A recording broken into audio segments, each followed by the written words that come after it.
Alright, so let's have a look at the interior. This one's got the carbon fibre interior pack. I was just on this point of the beautiful M stitching, which is great.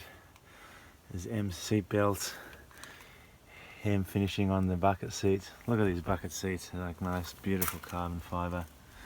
Now, let's have a look at these little notches. This is a bit annoying actually. I'm a bit of a fat bastard. My big ass, oh well actually apparently I have a cute ass, but whatever. You'll notice these two notches here.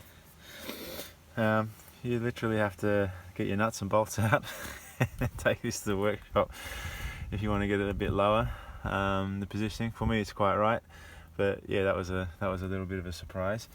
Let's hop into this thing. Okay, so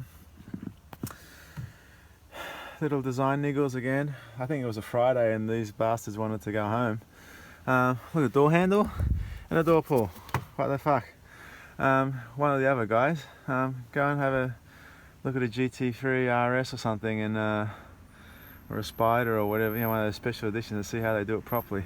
Do like the cardboard trim, I should say. It's going to make me stop recycling so I can keep it for my car interiors.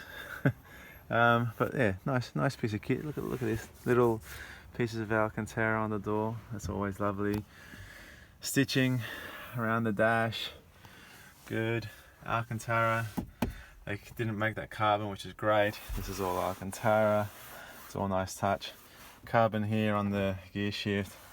Carbon on the steering wheel. Now this is a beautiful steering wheel. This is the LED steering wheel. Look at the damn thing. It lights up a bit.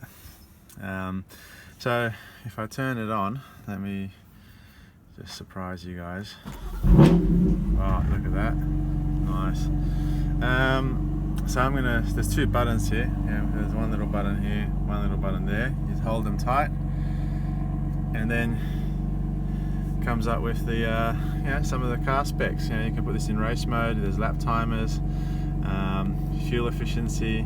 This car's quite efficient actually, which is fantastic for its car tax. But you know, when you spend this amount of money, I guess you don't really give a stuff. And then if we have a look at some of the features and functions, oh, I've got a DVD player. Oh no, actually a CD DVD player. Isn't that great? I'm not going to use it, but awesome.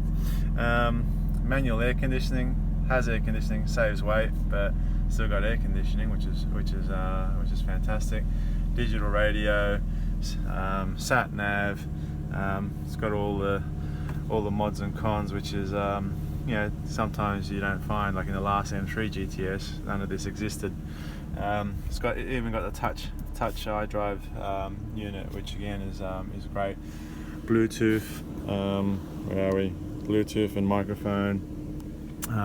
So all the mod cons. One little thing that I'm still trying to figure out. Now a lot of these BMWs, when you go onto the continent, you can change the light settings. This doesn't have the function, which is bloody annoying.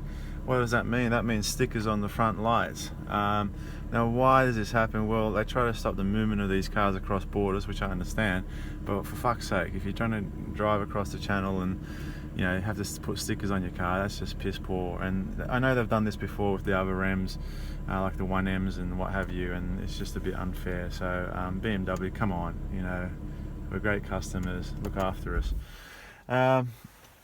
Mentioning the design team, one guy deserves, or guy, or girl, or whoever it was, special mention. Great choice of colour, mate, and great piece of design. Look at the roll cage, it looks fantastic. Even the fire extinguisher looks nice there.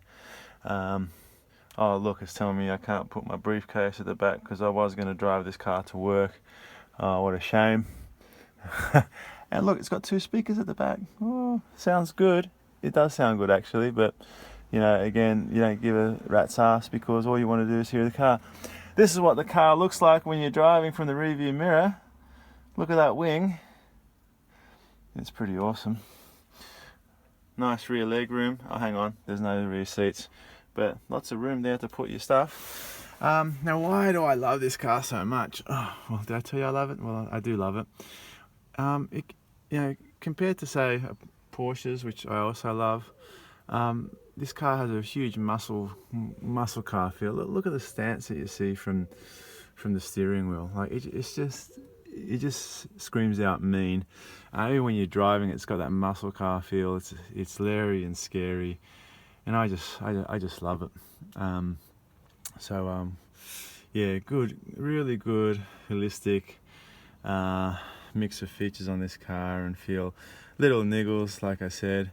Now I'm going to take you through, being a bit of a nerd, some of the, if you've never had an M car before, if I switch this thing on again. Now you'll notice you can change some of the settings here. So these are the M settings. You can also pre-program on the steering wheel. Let me just focus in, there we go, M1 and M2. So I have it on Sport, Sport Plus, Sport Plus. And you can change the gear shift, you know, basically how violent you want it to be. This can be quite violent. I lost it on a roundabout the other day, going 10 kilometers an hour, which is a little scary, especially for those pilots. There's not a lot of grip on limestone roads. This is for the steering. So if you go, you can change it from, you can toggle through Sport, Comfort, Sport Plus. I actually quite like Sport. It's a little heavy. Parking the car, Comfort's probably a bit better. And then we have some of the other settings around throttle, etc. Oh look, there's efficient there.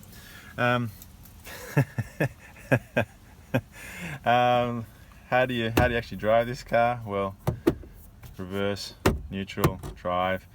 You go up and down if you want, sequential gearbox. So, oh, and it's got cup holders. Americans love this, cup holders. Although I'd be a bit scared with my cafe latte. And it's got auto start stop. It's a mix of ironies. And then you can, there's some lights, you know, you can change the dimming at night. Some fog lamps. So look, I think it's a wonderful car. Great features, really good mix of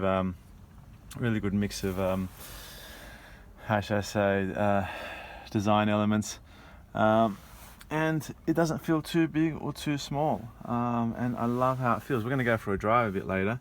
I don't have my shoes on, so a bit illegal going out with sandals and a bit nuts. I'll probably need a coffee too. You can probably judge that by my expert review here. But you're going to hear what this monster sounds like. Essentially, if we get out of it here, it sounds like, I would say, a badger that's been pissed off. It's been woken up in the morning by some keen little puppy. Oh, it's a bit tight getting out. It's not because I'm fat, guys, it's just because it's tight.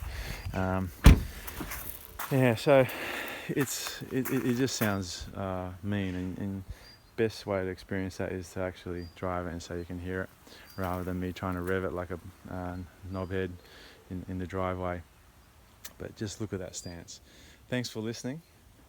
I hope you enjoyed it. Hope you found it informative.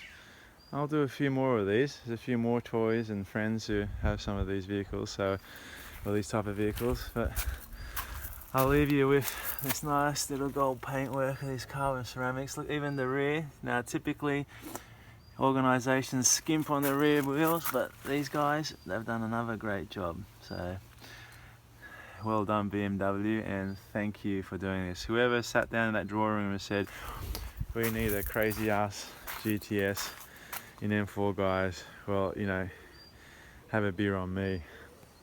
Take care, thank you, and thanks for listening.